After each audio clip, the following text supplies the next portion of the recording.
In the city of Cyprus in 300 BC, there lived a very wealthy trader called Zeno. While on a voyage from Phoenicia to Piraeus, his boat sank along with all of his cargo. Because of that single event, an event that was entirely out of Zeno's or anyone's control, this very wealthy man suddenly became poor in an instant. Imagine you were Zeno. How would you react to your entire life's work getting flushed down the drain by the sheer force of nature? What is the proper reaction? Would you be angry, sad? Would you feel life has cheated you? For most of us, these would all be normal reactions.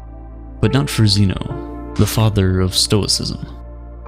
One small change lasts an eternity, and one small reframing of your mindset can cascade into larger and more impactful changes later down the line. The core of Stoicism is the very definition of acceptance and indifference.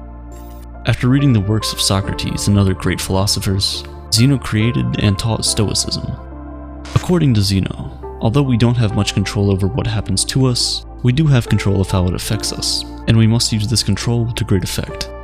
Rather than crying over spilled milk, or in this case, drowned goods, Zeno focused on maintaining his composure over the situation, remaining calm and neutral, despite his predicament. Today, people inadvertently view Stoics as people who cannot be broken, people who don't often linger to the emotional extremes, going through things like fits of rage or bouts of anxiety. But the original idea behind Stoicism was much more than that. Rather than just a way to describe people who are unemotional, Stoicism was a way to view, describe, and understand the world. It was a way of life, and that way of life has lasted for centuries.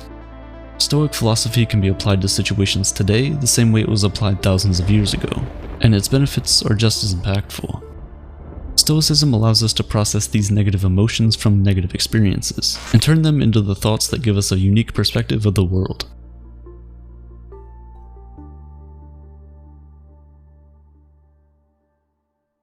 Perspective is everything, and everyone in the world has different experiences and thus different perspectives on things. Since the Stoics gathered, discussed, and taught philosophy in a public place, their general philosophy was widely known. They believed that the Stoic principles could greatly benefit anyone and everyone, and so it didn't make sense for them to hide that knowledge behind the four walls of a school or of the palace courtyards. As a result, everyone from slave to emperor could learn and become a Stoic. And they did. Some of the world's most notable Stoics include Epictetus, which translates to acquired, as he was once owned as a slave, Seneca, who was a well-renowned statesman, and Marcus Aurelius, a Roman emperor and one of the most powerful men to have ever lived. The early Stoics practiced what they preached, avoiding all forms of segregation and leading the fight against inequality. They even invented the word cosmopolitan, which literally means citizen of the world. When people hear that word now, we think of cities like New York, Toronto, Dubai, and London because of how diverse they are. This was the type of unity and togetherness that the Stoics preached.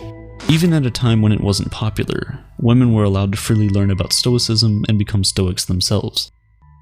So why do so many people adopt Stoicism as a way of life? In a world full of unexpected turns of events, our emotions can tend to get in the way of things. In reality, we don't really get sad because bad things happen to us, we get sad because unexpected bad things happen to us. Rain is a good thing. It helps to water our plants, provides water for livestock, and keeps the temperature cool and humid.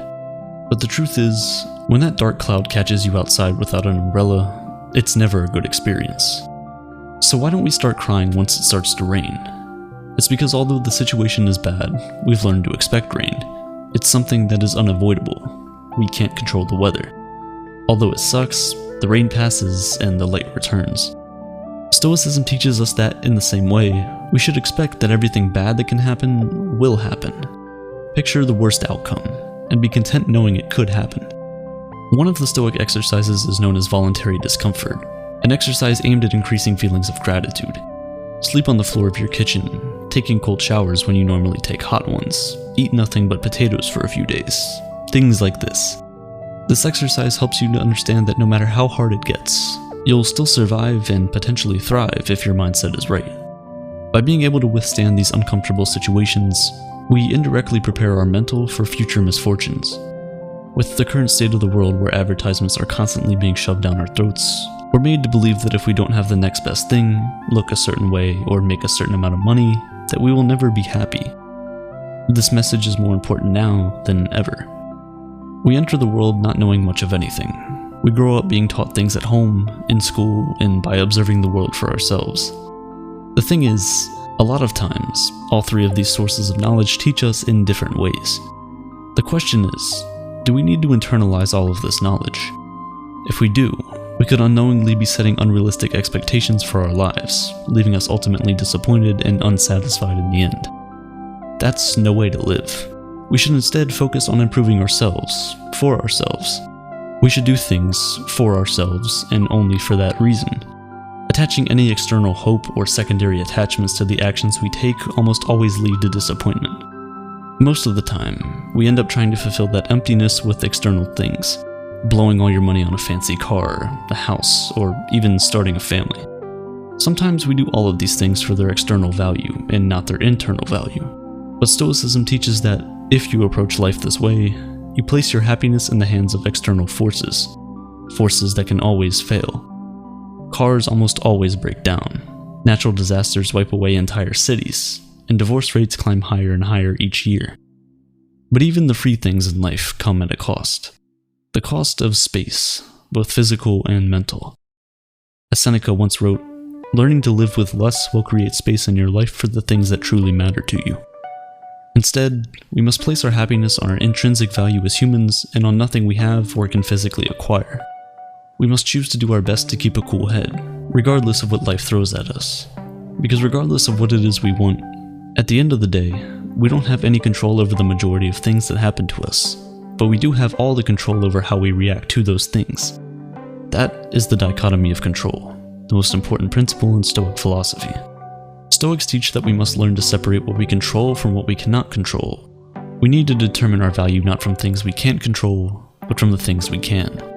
Striving towards goals is a good trait, but breaking down when those things don't go your way is, in a Stoic's point of view, useless.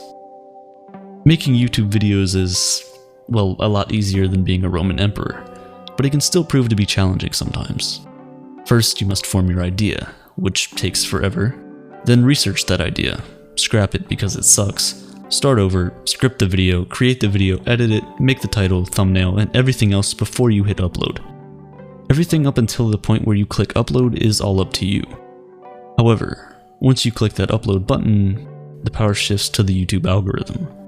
Still, a lot of people judge the success of their YouTube channel or Instagram account based on how many views and subscribers or followers they have, metrics of which for the most part are beyond your control.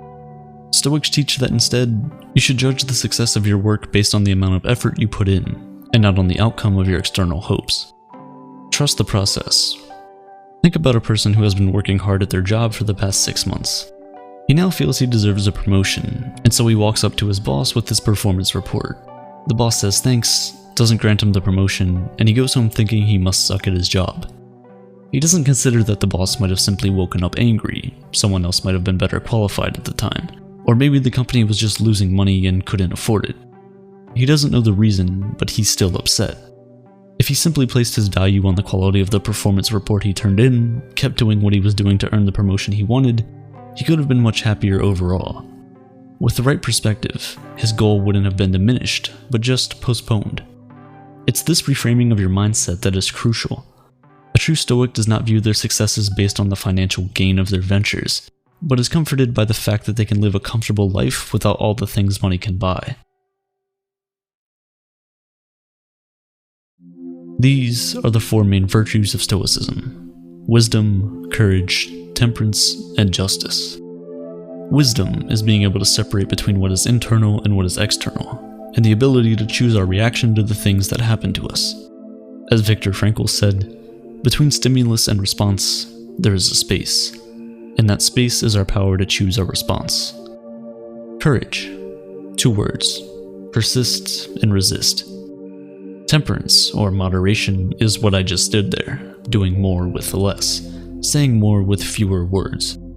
While Jeff Bezos and Elon Musk are fighting at the top of the Forbes list, Stoics believe that the limit of wealth should simply be having what is essential, and then having what is enough. Justice is the most important of all the virtues. It instructs that no one should do harm to another because we were all born for each other, to do good to one another, and not to ourselves. Nelson Mandela was one of the most famous African leaders in the world. While he was fighting against apartheid, he got sentenced to life imprisonment, where he stayed for 27 years before finally being released. When he was released from prison, he was elected president of South Africa, and thus, many people thought he was going to brutally punish all the people that had anything to do with apartheid or his imprisonment. But of course, he did not. Throughout his time in prison, Mandela read the works of Marcus Aurelius and learned many of the core values of Stoicism, all of which he practiced throughout his life. Instead of calling for the heads of the wrongdoers, Nelson Mandela urged his people to instead seek the opposite, to relax and rebuild. He stressed that the past was now beyond their control, and that the only thing they could do was find a way to move forward and build a better nation. This is the way of the Stoic. In modern-day medicine, Stoicism is at the core of procedures like rational emotive behavioral therapy and logotherapy. REBT helps patients to identify negative thought patterns that might be causing emotional and behavioral issues. It allows you to challenge the reasoning behind all these negative thoughts with logic, and when you realize that many of them are unfounded, you can then replace them with more productive and healthier beliefs. Logotherapy, on the other hand, is based on the Stoic principle that humans are driven by purpose. Even in the darkest of situations, we can fill our lives with meaning and happiness by simply finding out what that purpose is. As many of us know, though, this is easier said than done. It's a process, much like everything else. We have to rewire the way we think, out with the old, in with the new. To fix our problems with happiness, we must practice self-worth. By redirecting our definition of value to the things that we can control, we can stop getting fixated on the things we cannot control. And overall, we can lead a much happier and more fulfilling life. Stoicism helps us steer through past and present storms into calmer and more peaceful waters. And if our ship sinks and we all drown, we can take peace in the fact that we lived a good life, albeit not as long as we had hoped. Because remember, everything has an end.